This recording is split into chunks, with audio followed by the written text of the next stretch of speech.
Holidays-nale, adu namma GT Holidays da. GT Holidays, South India's #1 travel brand. You know you are special when you're with GT Holidays. ரெண்டு பத்திரிகைகள் அவங்க வந்து ஒரு கருத்து கணிப்பு மாதிரி நடத்திருந்தாங்க. நான் விஜய்க்கு வாக்களிப்பேன் அப்படின்ட்டு 23% பேர் சொல்றதா அப்படின்னு போட்டுக்கிறாங்க. ஓட்டு அப்படின்னு வரும்போது இதே பர்சன்டேஜ் வருமா அப்படிங்கிறதுக்கு என்ன கேட்டீங்கன்னால் வருவதற்கு வாய்ப்பில்லை. ஆதவ் அர்ஜுன் இப்போ வந்து வெளியே அனுப்பப்பட்டதை வந்து இது வந்து கிட்டத்தட்ட சரத்பவார் வந்து அஜித் பவாருக்குள்ள உள்ள அந்த அண்டர்ஸ்டாண்டிங் மாதிரி தான். எதுக்காக சொல்கிறேன்னா, இப்போ ஆதவ் அர்ஜுனை கட்சியில் வச்சுக்கிட்டா தானே கேள்வி வருது. திமுக கூட்டணியிலேருந்து நீங்கள் ஆதவ் அர்ஜுனுக்கு எப்படி இடம் கொடுத்தீங்க? ஆதவ் அர்ஜுன் இப்போ அவர் கழட்டி விட்டார்ல, இதுக்கப்புறம் ஆதவ் அர்ஜுன் எது பேசினாலும் திரும்ப பொறுப்பு இல்லை. ஆதவ் அர்ஜுனை வச்சு நடக்கக்கூடிய இந்த பிளேவே ஆதவ் அர்ஜுன் எதுக்கு செய்கிறார் அப்படின்னா, அதிமுகவோடு விஜயையும் திருமாவையும் இணைக்கணும் அப்படிங்கிற இல்லை, அதை நானும் நம்புறேன் அப்படின்ட்டு அந்த கருத்து வந்து உண்மையாக இருப்பதற்கான வாய்ப்புகள் அதிகமாக இருக்கு. எப்படி ஆதவ் அர்ஜுனை நோக்கி ஒரு சில கேள்விகள் எழுதோ, ஒட்டுமொத்தமா ஏன் வந்து இது ஒரு மார்ட்டினோட பிளேவா இருக்கக்கூடாது அப்படின்ட்டு ஒரு கேள்வி கேட்கிறேன். திமுக வந்து 2026 வரக்கூடாது, அதை எப்பாடுபட்டாவது தடுக்க வேண்டும் அப்படின்னு மார்ட்டின் வந்து சபதம் பூண்டிருக்கிறார் என்று அவரை சுற்றி உள்ள ஒரு அந்த சில பேருடைய எனக்கு வந்து நேரடி தகவல். எம்எல்ஏ வரைக்கும் தேர்ந்தெடுக்கிற வரைக்கும் நீங்கள் அது மக்களாட்சிங்கிறத நாங்கள் ஒத்துக்கிறோம். அதுக்கப்புறம் இவர் தான் முதல்வர்னு எப்படி நீங்கள் வந்து முடிவு பண்ணுறீங்க? அது வந்து பிறப்பால் வந்தது தானே, மன்னராட்சி தானே, அந்த குடும்பத்திலேருந்து வந்ததுனால தானே வந்து அவங்க வந்து ஆக முடியுது.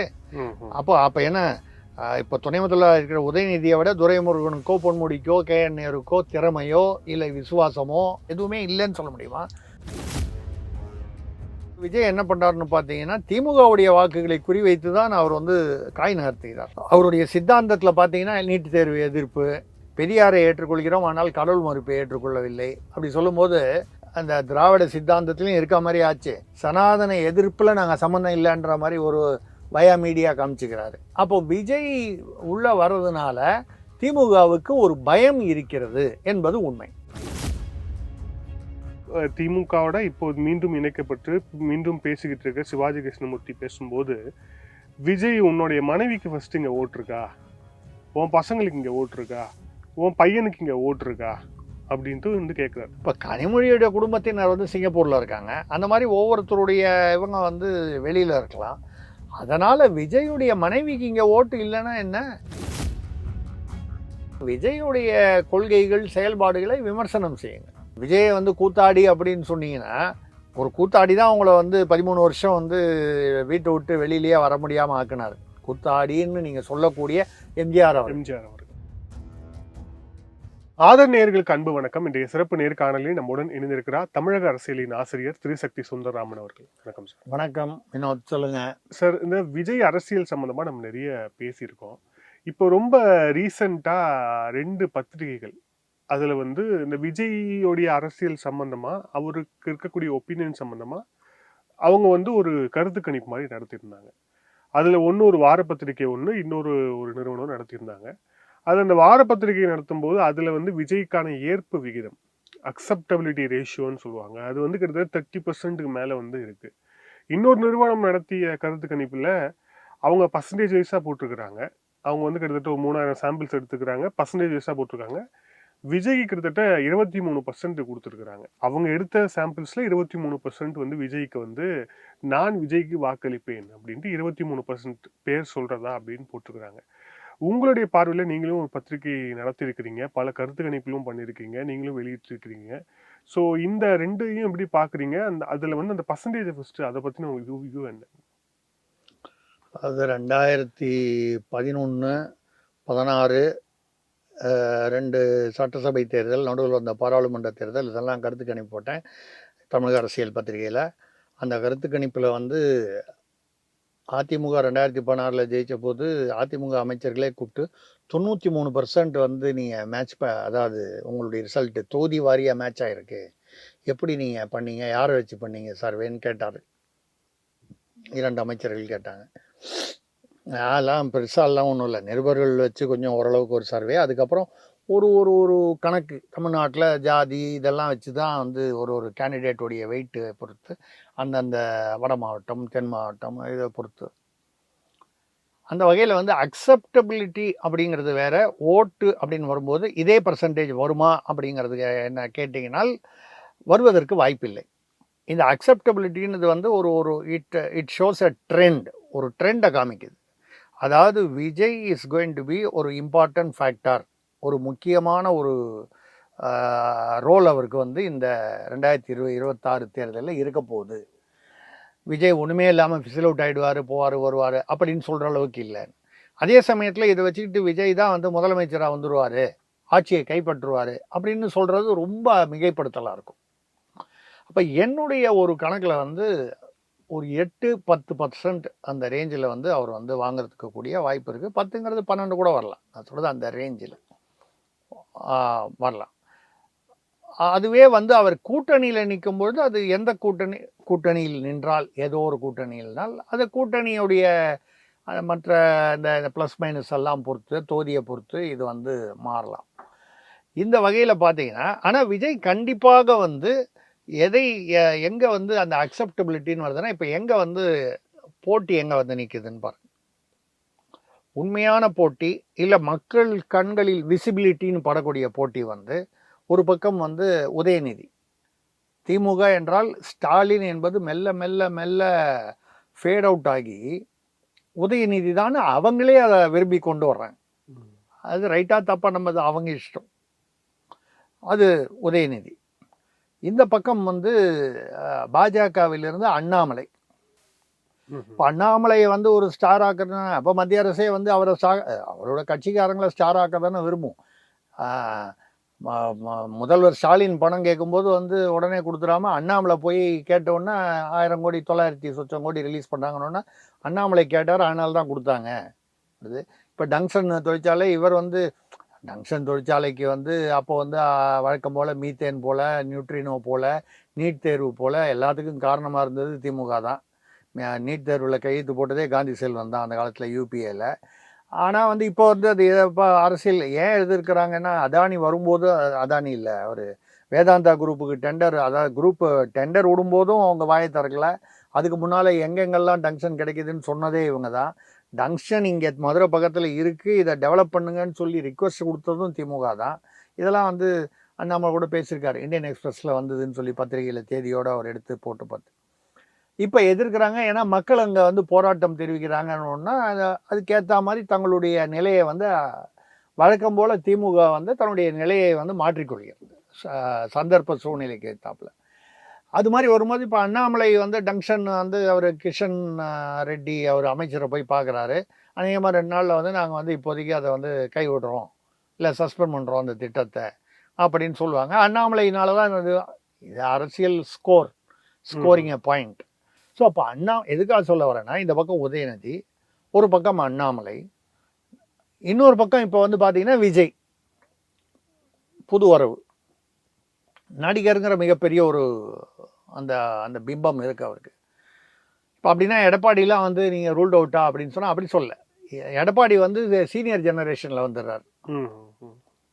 ஸ்டாலின், எடப்பாடி இவங்கெல்லாம். சீமான் வந்து கொஞ்சம் இப்படி இதில் இந்த ஜெனரேஷனுக்கு இடையில் இருக்க இதுலேயும் சேர்ந்துக்கலாம். அவர் பழைய ஜெனரேஷன்னு சொல்லிக்கலாம். அவர் ரெண்டுலேயும் நடுவில் இருக்கார். பாமகவும் கிட்டத்தட்ட பார்த்தீங்கன்னா அந்த இடையில் உள்ள ஜெனரேஷன், அன்புமணி எடுத்துக்கிட்டிங்கன்னா அப்படி தான் வரும். ஸோ இப்போ வந்து மக்களிடையே வந்து இப்போ பிரபலம் யார் அப்படின்னு பார்த்தீங்கன்னா, போட்டி என்னை பொறுத்த வரைக்கும் வந்து உதயநிதி, விஜய், அண்ணாமலை இந்த 3 பேரோட இருக்கும். நான் இதனால் வந்து அதிமுக ஒதுங்கிடுச்சு, பாமக ஒதுங்கிடுச்சு, சீமான் ஒதுங்கிட்டாருன்னெலாம் சொல்லலை, ஒதுக்கப்பட்டாங்க. அந்த முன்னணியில் வந்து இப்போ வந்து இப்போ நம்ம சினிமாவில் வந்து விஜயா அஜித்தா அப்படின்னு வரும், ஒரு காலத்தில் சிவாஜியா எம்ஜிஆராக வரும். இப்படி அந்த மாதிரி இருக்கும்போது சிவாஜி எம்ஜிஆர் இருக்கும்போது நடுவில் ஜெமினி கணேசன் ஒருத்தர் வந்து அவர் வார்டில் படமாக நடிச்சுக்கிட்டு இருந்தார்.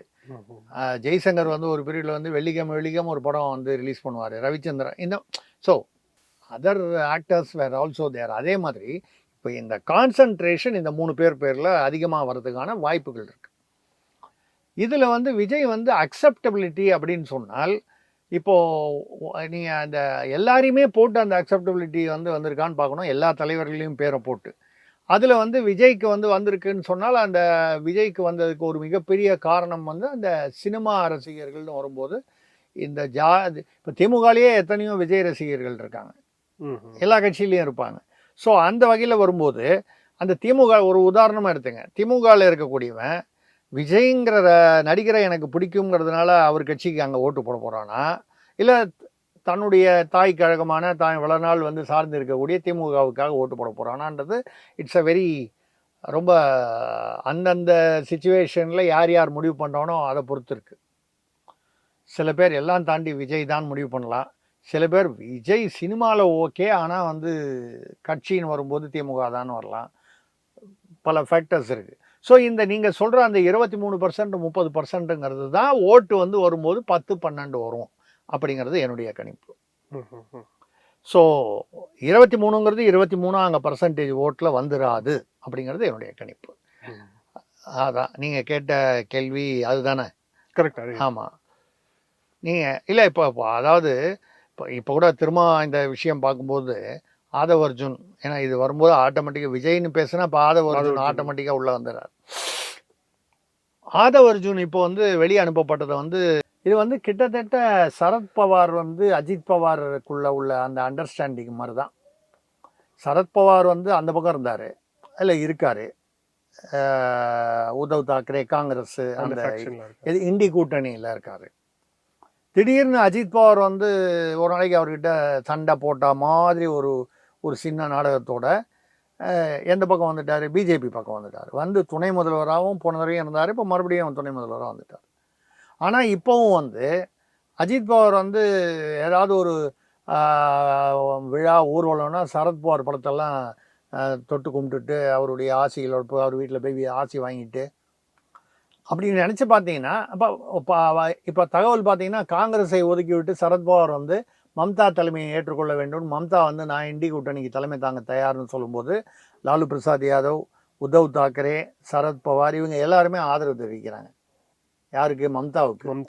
ராகுலுக்கு எதிராக. அதான் ராகுல் சரியா இல்லைன்னு. ஆனால் எல்லாருக்கும் தெரிந்த ஒரு தகவல் என்னென்னால், சரத்பவார் வந்து அந்த பக்கம் இருந்தாலும் அஜித் பவார் அவர் தான் இந்த பக்கம் அனுப்பிச்சி வச்சு இந்த குடும்பத்தில் மொத்தம் வந்து குடும்பத்தை விட்டு பணம் எங்கேயும் போகாது, செல்வாக்கு எங்கேயும் போகாது.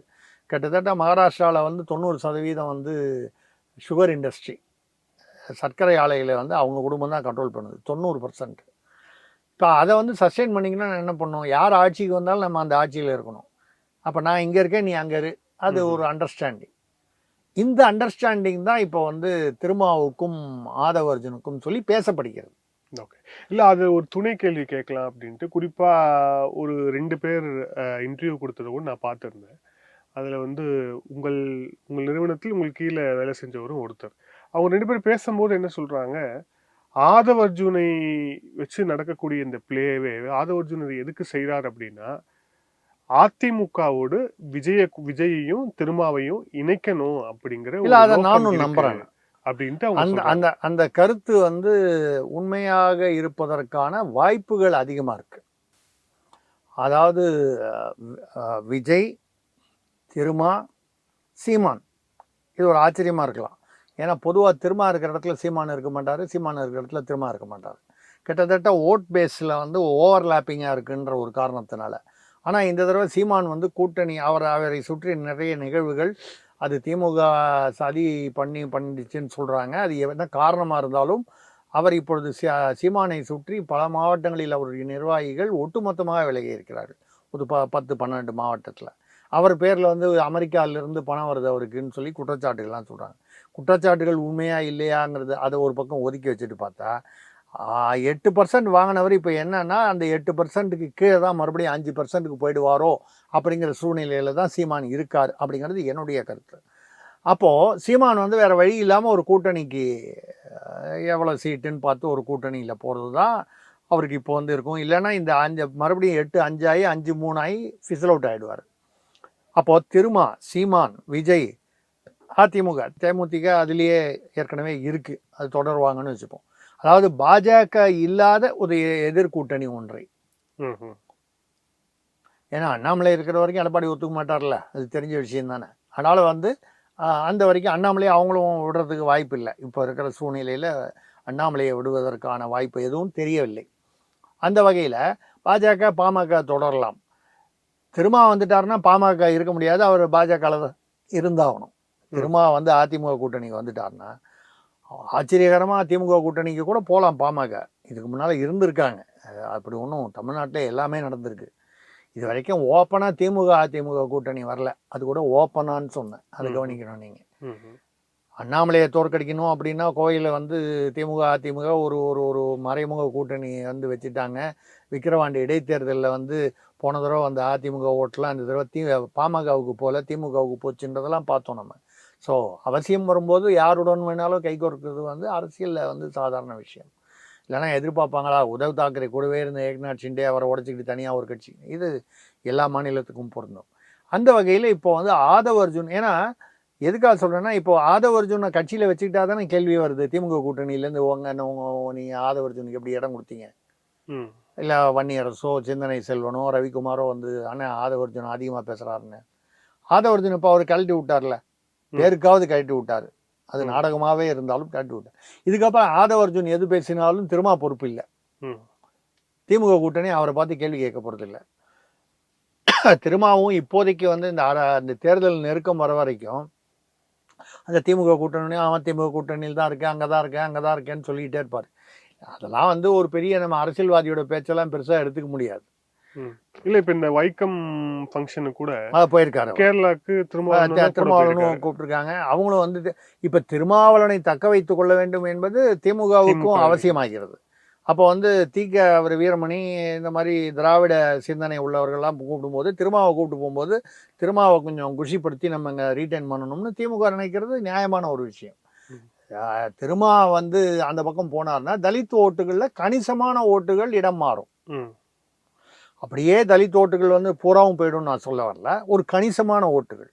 பட் அந்த கணிசமான ஓட்டுகள் தான் வந்து, ஏன்னா பொதுவாக பார்த்தீங்கன்னா நார்மல் பீரியடில் வந்து போட்டி டஃப்பாக இருக்கும்போது பார்த்தீங்கன்னா 2% 3% வித்தியாசத்தில் தான் வந்து திமுக ஜெயித்தாலும் அதிமுக ஜெயித்தாலும் வந்திருக்கு.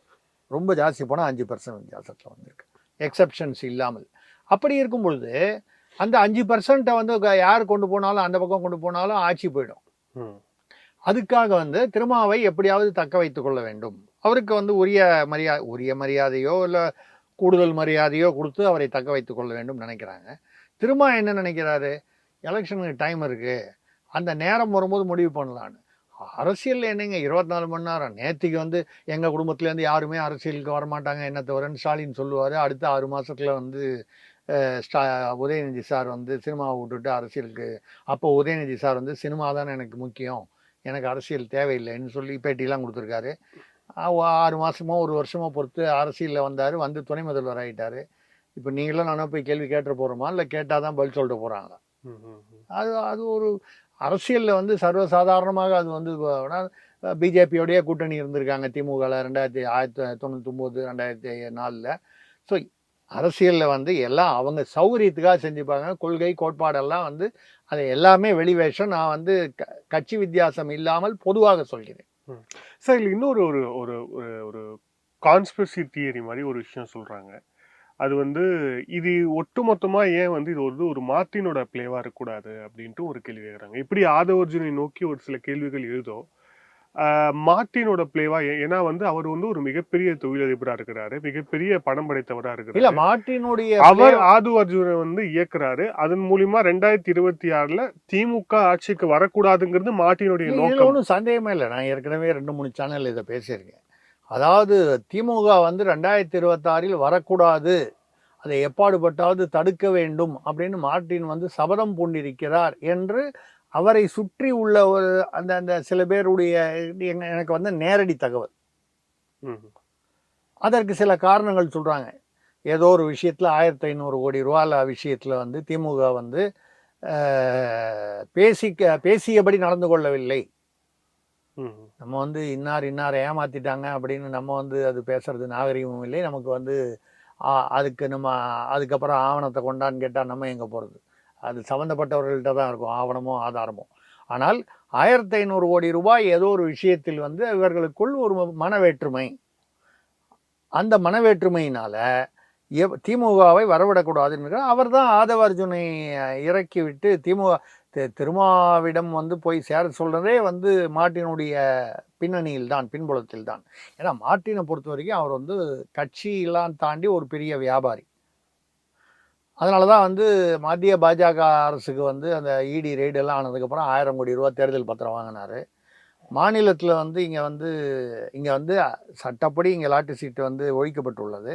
ஆனால் நீங்கள் இந்த பக்கம் பொள்ளாச்சி, கிள்ளாச்சி, ஈரோடு, கன்னியாகுமரி, நாகர்கோவில்லாம் போனீங்கன்னா கேரளா லாட்டரிலாம் நிறைய வித்துட்டு தான் இருக்காங்க. அது மட்டும் இல்லாமல் தமிழ்நாடு பூரா அந்த ஒரு நம்பர் லாட்ரின்னு ஒன்று இருக்குது.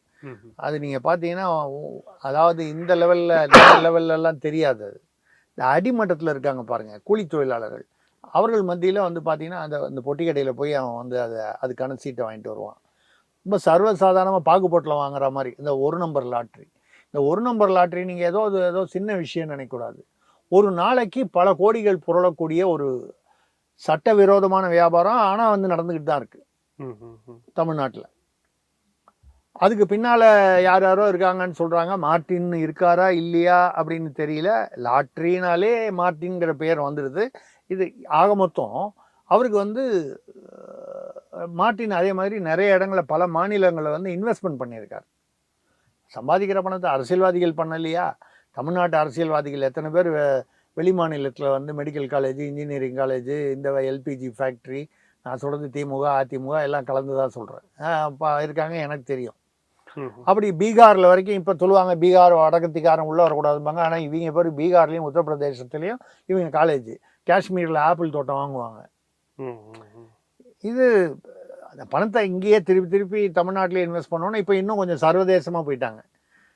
துபாயில் பேங்க் வாங்குறது, அபுதாபியில் பேங்க் வாங்குறதுன்னு அது வந்து அதாவது விரிவாக்கம். அது எங்கேயாவது பணத்தை எவ்வளோ தான் திருப்பி இங்கே போடுறது, இங்கே போட்டால் வெளியில் வந்துடுது மேட்ரு. ஸோ இந்த வகையில் மார்ட்டின் தான் பின்னால் ஆதவ அர்ஜுனுக்கு இருக்காரு பின்புலமா அப்படிங்கிறதுல ஒன்றும் சந்தேகம் இல்லை என்னை பொறுத்தவரை. ஸோ ஆதவ அர்ஜுன் இப்போ வெளியில் போயிருக்காரே தவிர அவர் வந்து இப்போ ஃப்ரீ ஆயிட்டார். இனிமேல் அவர் எது பேசினாலும் எது செய்தாலும் திருமாவை வந்து திமுக கூட்டணி கேள்வி கேட்க முடியாது. இது திருமாவுக்கும் சௌகரியம், ஆதவ அர்ஜுனுக்கும் சௌகரியம். அந்த வகையில் தான் நீங்கள் சொல்கிற அந்த கருத்து வந்து நான் உடன்படுறேன். அதிமுக, விஜய், இவங்கெல்லாம் வந்து திருமாவளவன். ஆமாம், இப்போ கூட சமீபத்தில் இந்த நூல் வெளியீட்டு விழா நடந்தது. அந்த நூல் வெளியீட்டு விழாவில் வந்து ஒரு குறிப்பிட்ட பதிப்பகத்து மூலமாக வெளியிட்டாங்க, உங்களுக்கு தெரியும். ஆக்சுவலாக வந்து அந்த நூலை வந்து ஏற்பாடு பண்ணி அதை அது பிரிண்ட் பண்ணி அதை எல்லா செலவையும் வந்து ஆதவ அர்ஜுன் ஏற்றுக்கொண்டு விட்டார். யாராவது ஒரு பதிப்பகம் பெயரில் அதை வெளியிட வேண்டும். அதற்காக அந்த ஏதோ அந்த பதிப்பகத்துக்கு 1 கோடி ரூபாய் பணம் கொடுக்கப்பட்டதாக, விழா செலவுகள்லாம் வந்து அவரே ஏற்றுக்கிட்டு உங்கள் பேரை யூஸ் பண்ணி நீங்கள் பதிப்பகம் நீங்கள் பிரிண்ட் பண்ணுறதாக கணக்கு, அதில் பேர் வரணும், அவ்வளோதான். பதிப்பகத்தார் பேர்னு வர இடத்துல வரணும்.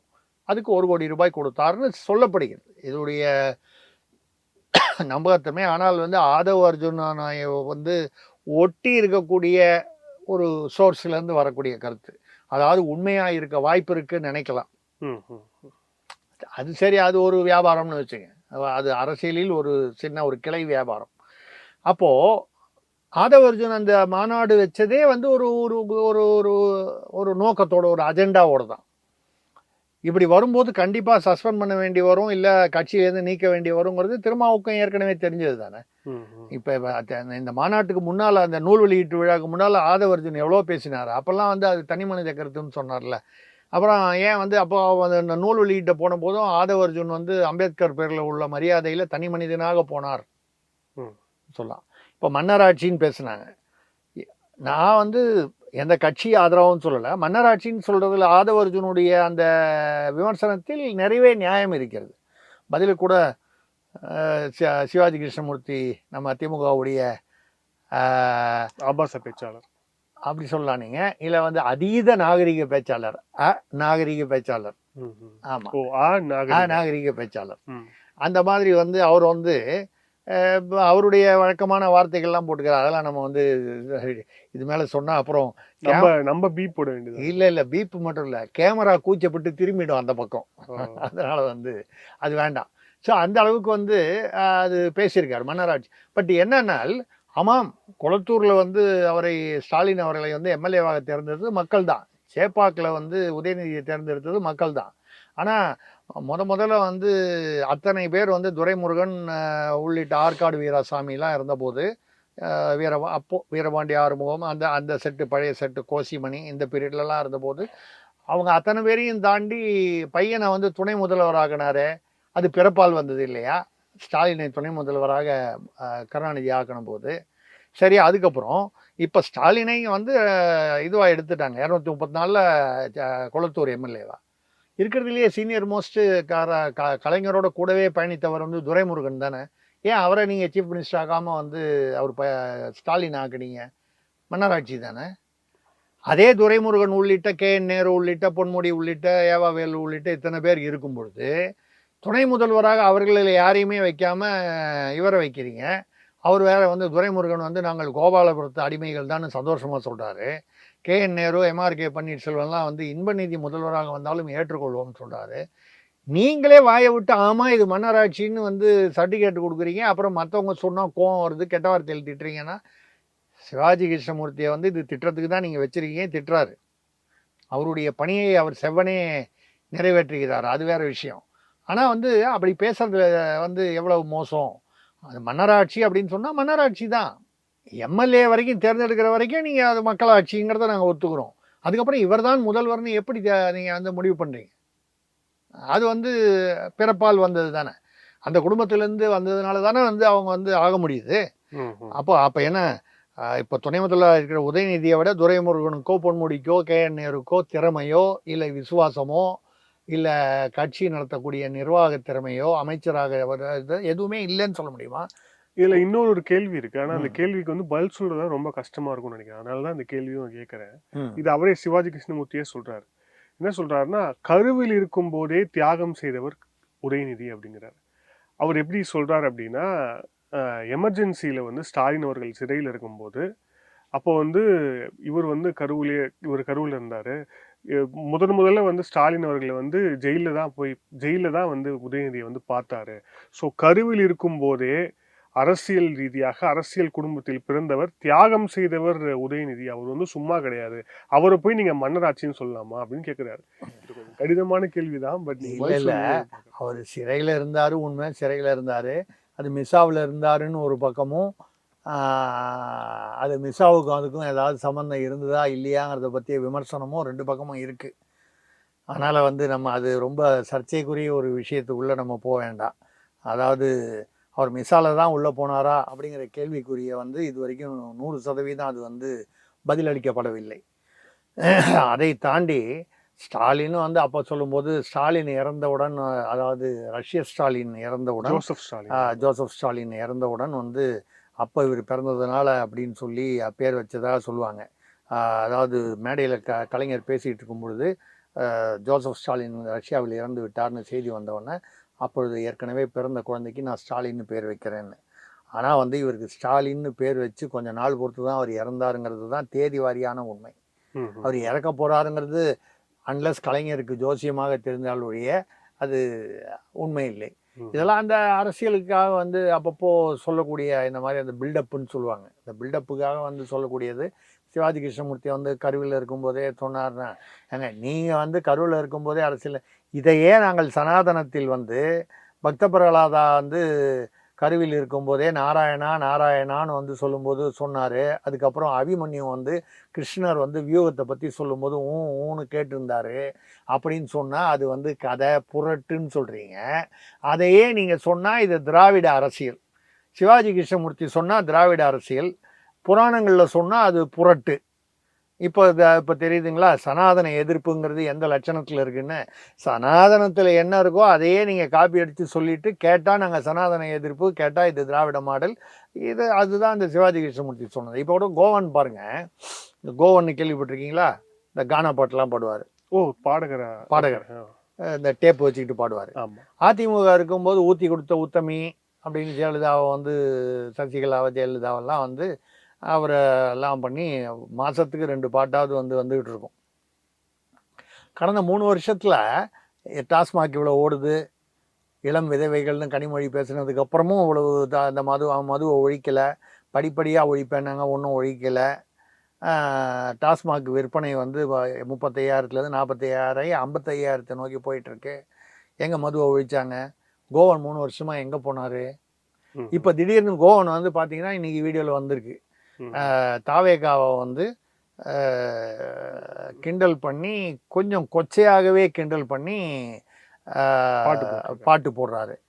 அப்போ என்னன்னால், அப்போ விஜய் உள்ள வர்றதுனால திமுகவுக்கு ஒரு பயம் இருக்கிறது என்பது உண்மை.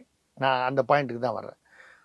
அவர் ஆட்சியை பிடிச்சிருவாரு அப்படி இல்லாமல், அவர் எதை வந்து திருப்பி அவர் விஜய் என்ன பண்ணுறாருன்னு பார்த்தீங்கன்னா, திமுகவுடைய வாக்குகளை குறிவைத்து தான் அவர் வந்து காய் நகர்த்துகிறார். அவருடைய சித்தாந்தத்தில் பார்த்தீங்கன்னா நீட் தேர்வு எதிர்ப்பு ஒரு உதாரணமாக சொல்கிறேன். பெரியாரை ஏற்றுக்கொள்கிறோம், ஆனால் கடவுள் மறுப்பை ஏற்றுக்கொள்ளவில்லை. அப்படி சொல்லும்போது அந்த திராவிட சித்தாந்தத்திலையும் இருக்க மாதிரி ஆச்சு. சனாதன எதிர்ப்பில் நாங்கள் சம்மந்தம் இல்லைன்ற மாதிரி ஒரு வயா மீடியா காமிச்சுக்கிறாரு. அஞ்சலி அம்மாள், அவங்க வன்னியர் நினைக்கிறேன், அவங்கள வந்து ஒரு ஒரு மாதிரியாக முன்மாதிரியாக வைத்திருக்கிறார். அம்பேத்கர் இவருன்னு சொல்லி அவங்களாம் வச்சுருக்காரு. இப்போது இது வந்து ஆனால் உள்ளுக்குள்ள அந்த சித்தாந்தம்லாம் பார்த்தீங்கன்னா எல்லாமே கிட்டத்தட்ட திராவிட முன்னேற்ற கழகத்துடைய சித்தாந்தங்கள் தான். திராவிட முன்னேற்ற கழகம் வந்து அவங்க கொடுத்த அந்த தேர்தல் வாக்குறுதியில் எவ்வளவு நிறைவேற்றினாங்க, 519 என்னமோ அதில் எவ்வளோ நிறைவேற்றினாங்கன்றது அவங்க சொல்லுவாங்க 97%, 98%ன்னு. அது நம்ம புயல் நிவாரணம் மாதிரி தான். வெள்ள நிவாரணம் எவ்வளோ உண்மையோ அவர்கள் கொடுக்கும் தகவல்கள் அதே அளவுக்கு உண்மை தான் அதுலேயும். ஆனால் நீங்கள் இப்போ அந்த மாதிரி அந்த திராவிட சித்தாந்தம்னு அதை வந்து அவர் வச்சுக்கிட்டாரு. பாஜக எதிர்ப்புன்னு வச்சுக்கிட்டாரு. ஏன்னா தமிழ்நாட்டில் பாஜக எதிர்ப்புன்னு இருந்தால் தான் அந்த தமிழன் அப்படின்னு ஒரு இமேஜ் 70 வருஷத்தில் வந்து கிரியேட் ஆகிடுச்சு. ரைட்டோ தப்போ அது ஒரு இமேஜ் இருக்குது. இந்த இமேஜுக்கு எதிராக போக விரும்பல அவர். அப்போ பாஜக எதிர்ப்புன்றதையும் வச்சுக்கிட்டாரு. திமுக ஓட்டுகளை குறிவைத்து வராரு. அப்போ யாருக்கு இதனால் பாதிப்பு அப்படின்னா திமுகவுக்கு தான் பாதிப்பு. அதனால் இப்போ வந்து என்னென்னா, இப்போ கோவன் வந்துட்டார், சிவாஜி கிருஷ்ணமூர்த்தி வந்துட்டார்.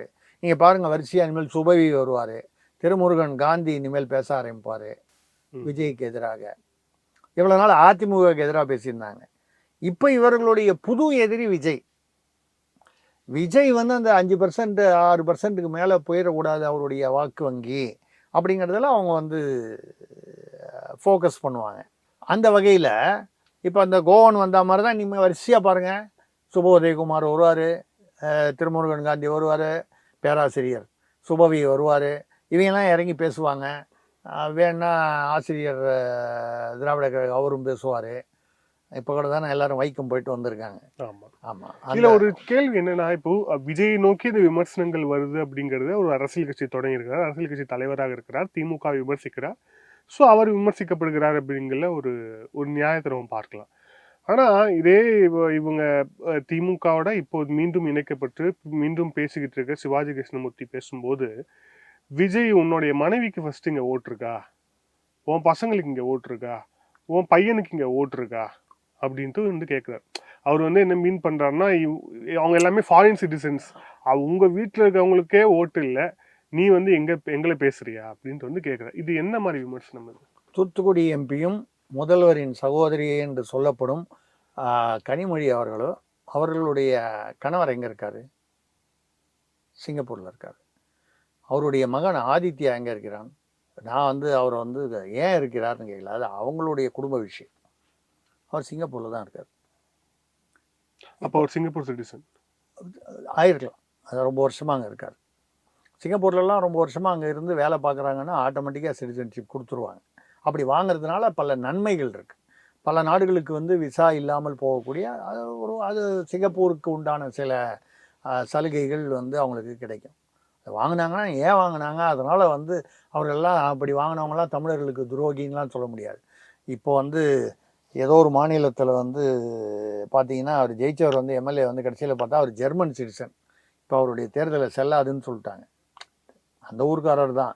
அவர் எங்கேயோ ஜெர்மனியில் போய் வியாபாரம் பண்ணும்போது அது சிட்டிசன்ஷிப் வாங்கிட்டார். அப்படி பார்க்க போனால் ராகுல் காந்தி இப்போ கேஸ் நடக்குது இல்லை, அவர் பிரிட்டிஷ் குடிமகன் சொல்லி அவர் அஃபிடவிட்டில் ஒரு ப்ராப்பர்ட்டி வாங்கும்போது போட்டார்னு சுப்பிரமணிய சாமி வழக்கு போட்டு வழக்கு நிலுவையில் இருக்கிறது.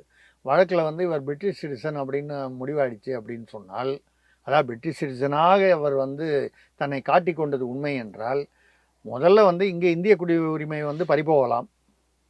அப்படியே வந்து பரிதாபப்பட்டு வேணான்னு விட்டுட்டா கூட, ஏன்னா மோடி அப்படி சீக்கிரம் ராகுலை வந்து கழட்டி விட மாட்டார். ஏன்னா ராகுல் இருக்கிற வரைக்கும் தான் அவருக்கு சேஃப்டி ஓட்டு விடுறது. ஆனாலும் வந்து அதையே மீறி போனால் கூட அந்த இமேஜ் அடிபடுது இல்லை, நீங்கள் பிரிட்டிஷ் சிட்டிசனாக இருந்துக்கிட்டு இந்தியாவில் இவ்வளோ பேசுகிறீங்களே அப்படின்ற ஒரு வருது. அப்போ அந்த வகையில் இப்போ கனிமொழியுடைய குடும்பத்தினர் வந்து சிங்கப்பூரில் இருக்காங்க. அந்த மாதிரி ஒவ்வொருத்தருடைய இவங்க வந்து வெளியில் இருக்கலாம். அதனால் விஜயுடைய மனைவிக்கு இங்கே ஓட்டு இல்லைன்னா என்ன, அவரோட பையனுக்கு இங்கே அவர் ஓட்டு அளிக்கும் வயது வந்திருக்குன்னு வச்சு போனோம். அவர் அங்கே வந்து சிட்டிசனாக இருந்தால் அதனால் வந்து இங்கே வந்து அவர் வந்து இருக்கக்கூடாதுன்னு அப்படிலாம் ஒன்றும் இல்லையே. இது வந்து அதாவது அரசியலில் இருக்கிறவங்க வந்து அவங்களுடைய குடும்பம் பூரா வந்து தமிழ்நாட்டில் தான் வந்து வாக்காளர்களாக இருக்கணும்னு எதுவும் இந்த விதிமுறை இருக்கா? ஒன்றும் இல்லையே. அவங்க சிங்கப்பூரில் இருக்காங்க. எத்தனையோ பேர் வந்து தமிழர்கள் வந்து இப்போ கூகுள் பிச்சை வந்து இதில் போயிருக்காரு, கூகுளில் தலைவராக இருக்காரு. அவர் நிச்சயமாக அமெரிக்கன் சிட்டிசனாக ஆயிருப்பார் அவர். ஏன்னா அங்கே உள்ள சூழ்நிலை, அந்த சாதகங்கள் அதெல்லாம் கருதி அவர் ஆயிருப்பார். ஆனாலும் வந்து நம்ம இங்கே சொல்லும்போது தமிழ் கமலா ஹாரிஸையே நம்ம இன்னும் தமிழர் இருந்தான்னு சொல்கிறோம். அவங்க கமலா ஹாரிஸ் வந்து அவங்க அம்மா வந்து மன்னார்குடியை சேர்ந்தவர், அப்பா வந்து ஆப்பிரிக்க இனத்தை சேர்ந்தவர். கமலா ஹாரிஸ் அவர்களுக்கு பிறந்த கலப்பின பெண்ணான இவர் வந்து தென் அமெரிக்கர் ஒருவரை திருமணம் கொண்டு கொண்டார். ஆனால் இங்கே வந்து நம்ம வந்து கமலா ஹாரிஸ் நிற்கிறாங்கன்னா திருவள்ளிங்கனிலையும் மன்னார்குடியிலையும் வந்து பட்டாசு வெடிக்கிறாங்களே, அது வந்து ஒரு உணர்வுபூர்வமான விஷயம். நான் தப்புன்னு சொல்லலை.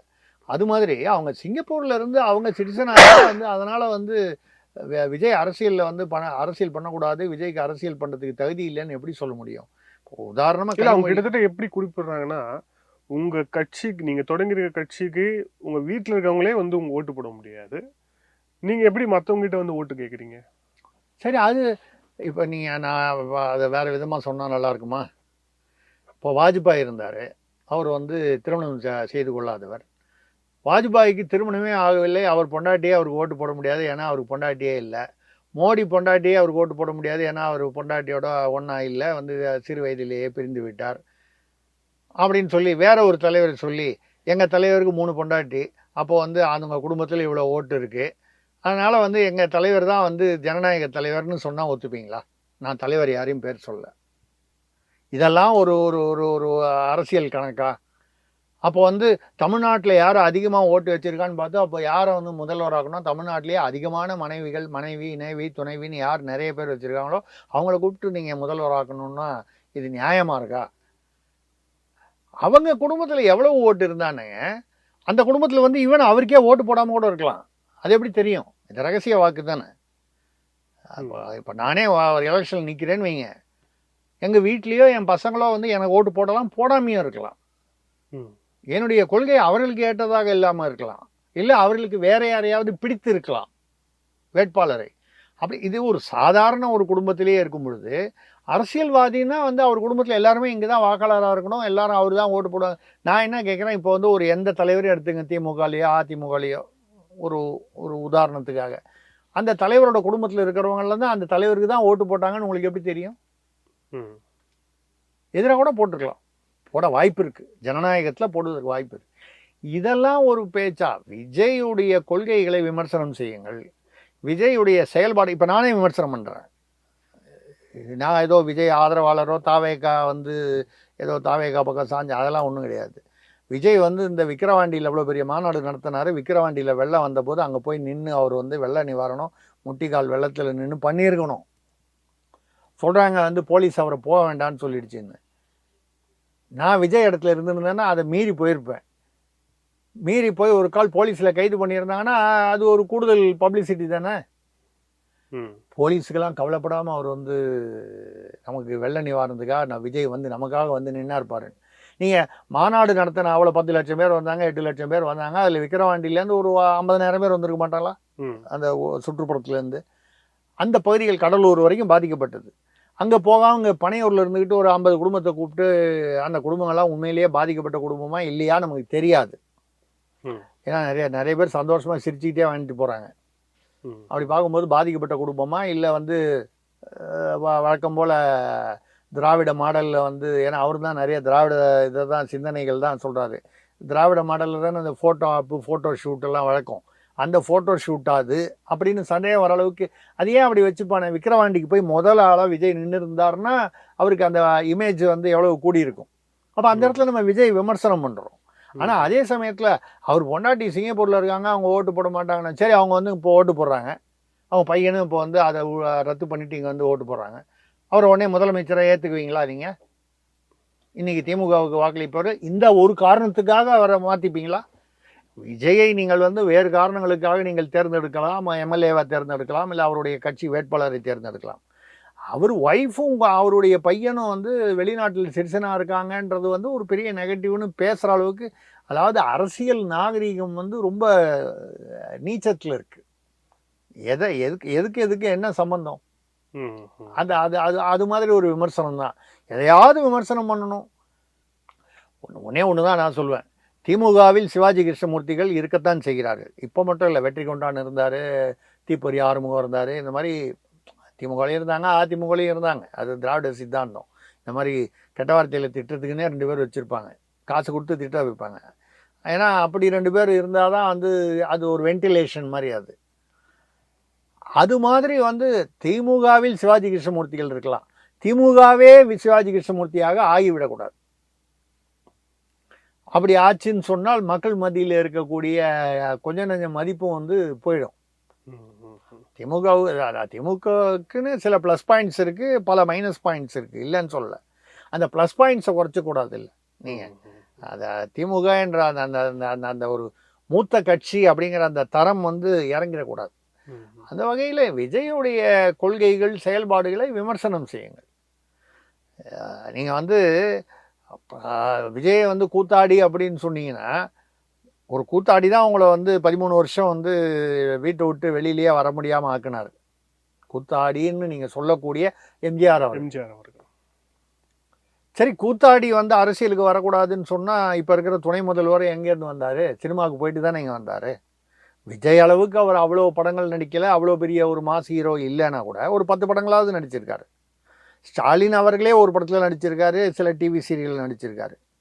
அது அப்போ வந்து சினிமா கூத்தாடிகளுக்கு வந்து அரசியல் தெரியாது அப்படின்னு வேற யார் சொன்னாலும் வந்து அது இப்போ பாஜக சொல்லுது, இல்லை கம்யூனிஸ்ட் கட்சி சொல்லுது அப்படின்னு சொன்னால் அதில் ஒரு அர்த்தம் இருக்கும். இல்லை திருமா சொல்கிறாருன்னா கூட அதில் ஒரு அர்த்தம் இருக்கும். இவங்க சொல்ல முடியாது, இப்போ சீமானே சொல்ல முடியாது, அவரும் சினிமாலேருந்து வந்தவர் தானே. திமுகவில் அப்படி பார்க்க போனால் பராசக்தி இல்லைன்னா கருணாநிதிக்கு அவ்வளவு பெரிய ஒரு புகழே கிடைத்திருக்காது. அவருடைய தமிழ் திறமை எழுத்து திறமையினால் வந்தார், இல்லைன்னு சொல்லலை. ஆனால் அவர் வந்து நெடுஞ்செழியனெல்லாம் தாண்டி அப்படியே வந்து அந்த சமயம் வரும்போது 67 அண்ணா 69 இறந்தபோது அவரை தூக்கி விடுறதுக்கு காரணம் வந்து எம்ஜிஆர் தான் தூக்கி விட்டார், நெடுஞ்செழியன் வந்திருக்க வேண்டிய இடத்துல.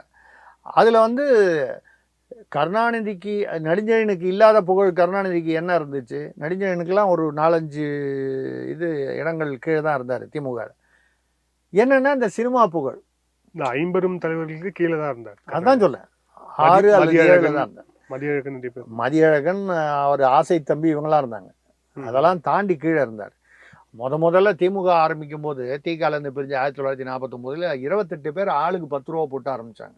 இந்த ராபின்சன் பூங்கா ஆமாம் கூட்டம் வெறும் 10 ரூபா, ஆளுக்கு 10 ரூபா. அப்போ 10 ரூபா பெரிய பணம். அந்த 28 பேரில் கருணாநிதி அவர்கள் இடம்பெறவே இல்லை. இன்னைக்கு அந்த பட்டியல் எடுத்து பாருங்க, 28 பேர்லேயே இல்லை அவர். அப்போ முதல் 28 தலைவர்களில் ஃபவுண்டர் மெம்பர் நிறுவனர்களில் கலைஞரே கருணாநிதி அவர்கள் இல்லவே இல்லை. ஆனால் அவரால் வர முடிஞ்சது. அந்த வர முடிஞ்சதுக்கு பல காரணங்கள். அவருடைய சாமர்த்தியம், திறமை. எம்ஜிஆரை கைக்குள்ளே போட்டுக்கிட்டாரு. ஏன்னா எம்ஜிஆர் வந்து was the face of DMK. அவர் வந்து திமுகவில் வந்து ஏதோ பொருளாளர் அப்படி இப்படின்லாம் வச்சுருந்தா கூட அவர் தான் வந்து வெளியில் வந்து திமுகவுக்கான பேஸ் கிரியேட் பண்ணார். அவர் தான் எங்கே போனாலும் உதயசூரியன் பாட்டு, படம், அண்ணா ஸ்டாச்சு காமிப்பார். இப்படி ஏதோ ஒரு வகையில் அவர் வந்து அந்த திமுக கொள்கை பரப்பு செயலாளராக வந்து செயல்பட்டு கொண்டிருந்தார். அப்போது அவரை வச்சு நீங்கள் வந்தீங்கன்னா, அப்போது உங்களுக்கு தேவையான போது சினிமாவை நீங்கள் துணை கொண்டு வந்திருக்கிறீர்கள். நீங்கள் சினிமாவிலிருந்து நீங்களே வந்திருக்கீங்க.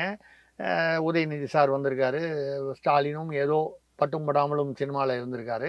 அப்போ விஜயை வந்து கூத்தாடி அப்படின்னு வந்து சொல்லி அது இழிவுபடுத்துறது தப்பு. சினிமாவிலேருந்து என்டி ராமராவ் வந்தார், அவரும் முதல்வர் ஆகிட்டாரு. வந்த உடனே முதல்வர் ஆகிட்டாரு. எம்ஜிஆர் என்டிஆர் 2 பேர் தான் கட்சி ஆரம்பித்த உடனே முதல்வர் ஆனவங்க இவங்க 2 பேர் தான் இந்தியாவில், வேறு யாரும் இல்லை. அப்போது நீங்கள் வந்து கூத்தாடின்னு சொல்லி அவரை வந்து இழிவுபடுத்துறது வந்து உங்களை நீங்களே இழிவுபடுத்திக்கிற மாதிரி ஆகுது. அதுதான் என்னுடைய இது. நன்றி சார், பல்வேறு கேள்வி படிச்சிருந்தாங்க சார். Thank you so much. மிக்க நன்றி, வணக்கம்.